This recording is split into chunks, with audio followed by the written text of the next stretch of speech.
వి gold trusted gold buyers తాకట్టులో ఉన్న మీ బంగారాన్ని విడిపించి ఈ రోజు ఉన్న మార్కెట్ ధరకే కొనబడును.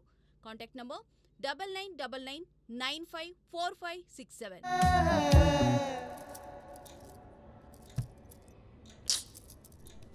ఎరా క్లీన్ చేయించట్లేదా? చేపిస్తున్నాం సార్.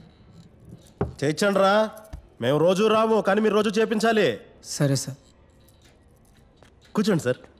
సార్ పర్లేదు సార్. కూర్చోండి సార్, మీరు అంత తప్పు చేశారండి, కూర్చోండి.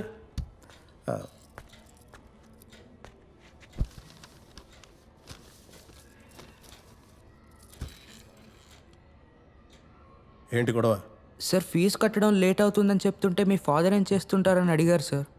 లారీ డ్రైవర్ అని చెప్తే నవ్వాడు సార్. అయినా నేను కొట్టలేదు సార్, కోపంలో కాలర్ పట్టుకున్నా అంతే సార్. అది సార్ మ్యాటర్. లారీ డ్రైవర్ కొడుకు అన్నందుకు మీ వాడు హర్ట్ అయ్యాడు.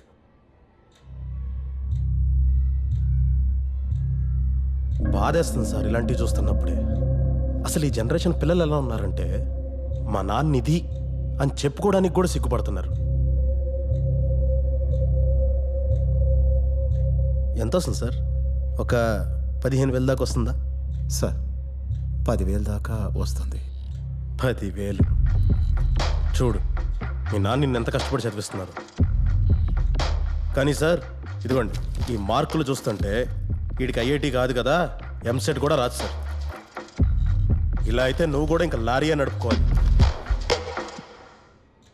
అప్పుడు 2030లో మీ నాన్న లారీ డ్రైవర్ అని అన్నందుకు నీ కొడుకు ఎవరినో కొట్టి ఇలాగే వచ్చి నుంచుంటాడు.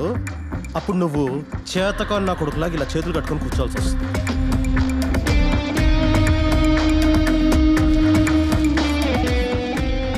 ఏంటి 1,00,000 బ్యాలెన్స్ ఉందా? నేనేదో మీరు కరెక్ట్గా ఉన్నారనుకొని కూర్చోమన్నా కదా సార్. అవును, ఇప్పుడు ఇది 1,00,000 ఈ 10,000 కోటాలో ఎన్నిసార్లు కడతారు? కట్టేస్తాను సార్.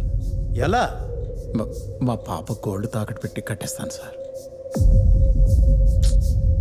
సరే, మీరైతే ఒకేసారి 1,00,000 కట్టేస్తారేమో. ఏం కట్టకండి, ప్రస్తుతానికి సగం 57,000 కట్టండి చాలు.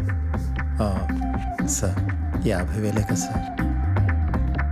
ఏమండి, ఇప్పుడు మనోడు జైలుని కొట్టేందుకు 10,000 ఫైన్ కదండి. ఈ రోజు నా మూడ్ బాగుంది కాబట్టి, మీ పరిస్థితి తెలుసు కాబట్టి నేను 7,000 వేస్తున్నా ఫైన్. ఇంకా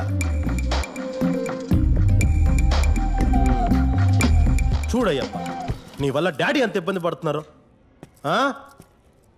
సార్ మంది వైట్ రేషన్ కార్డే కదా సార్. ఇప్పుడు చూడు, రేపటి నుంచి రోజు 2 పూట్ల 2 రూపాయలు బియ్యం తింటూ పచ్చడి మెతుకులు అడ్జస్ట్ అవ్వాలి వాళ్ళు. నువ్వు కొట్టిన ఇక్కడ దెబ్బ అక్కడ నొప్పి వస్తుంది. నువ్వు బయటికి వెళ్ళాక చెప్పు, నాన్నా మనం ఫీజు కట్టాలి నాన్నా, 2 రోజుల్లో ఎలా అయినా కట్టేసేయ్, లేకపోతే ఈ కాలేజ్ వాళ్ళు బయటికి పంపించేసేస్తారు అని గట్టిగా చెప్పు. చెప్తావా లేదా? చెప్తాను సార్. ఒకటి చెప్పండి, మీ కొడుకు మీకన్నా గొప్పడు అవ్వాలా వద్దా? సార్, మీ కొడుకుని మీకన్నా గొప్పవాడిని చేసే పూచి నాది సార్. ఓకేనా? Okay sir. బయలుదేరి.